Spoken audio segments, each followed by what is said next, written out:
Rob Cortez, R-O-B-C-O-R-T-E-Z. Nice.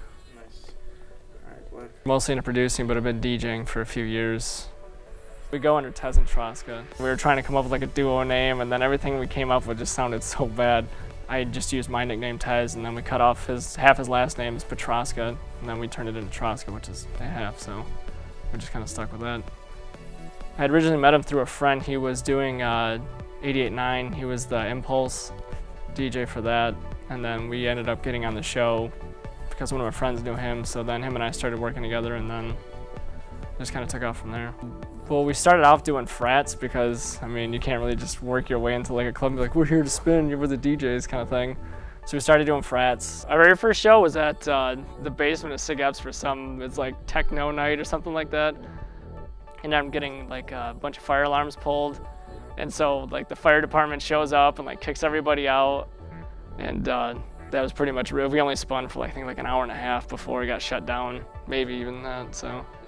And then we did a couple shows at Excel and Spiral, the other clubs that are in Lansing area. And we started doing other stuff near Detroit.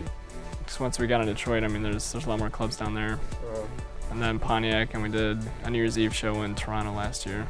We're starting to produce, which is how you kind of break out of the scene, I guess. Because right now, it's the only thing more that we could do in terms of spinning is just more gigs in Detroit. But it's like a generation of music now where mostly you have to come out with productions of your own, and then labels have to pick you up, sign you, and then other DJs will like, you know, kind of pick you up from there, and that's how you usually get out. So that's what we're concentrating on right now, is producing, so we can hit the next level and start going on, you know. So once we started doing more shows, like smaller gigs, like opening up for DJs like in the area, like local DJs and stuff, the promoters in the area that bring in talent like deadmau5 or Van Buren or any of those people, once they realize, you know, you have a decent following, then they'll start asking you to do stuff. But the guy that I spin with, we're the only progressive DJs that are pretty much left that, you know, still spin out.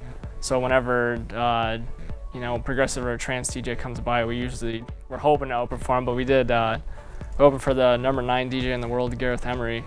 We've been practicing for quite a while, just trying to figure out what sounded best out of which track and like how the progression of basically the entire set was going to go. And we had 2 hours to play with, but it's usually about 20 tracks, give or take, how fast we spin.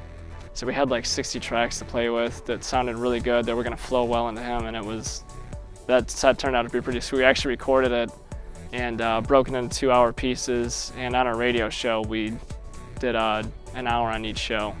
Our next goal in terms of spinning out is to open for some big DJ at the Fillmore, because the capacity is the biggest.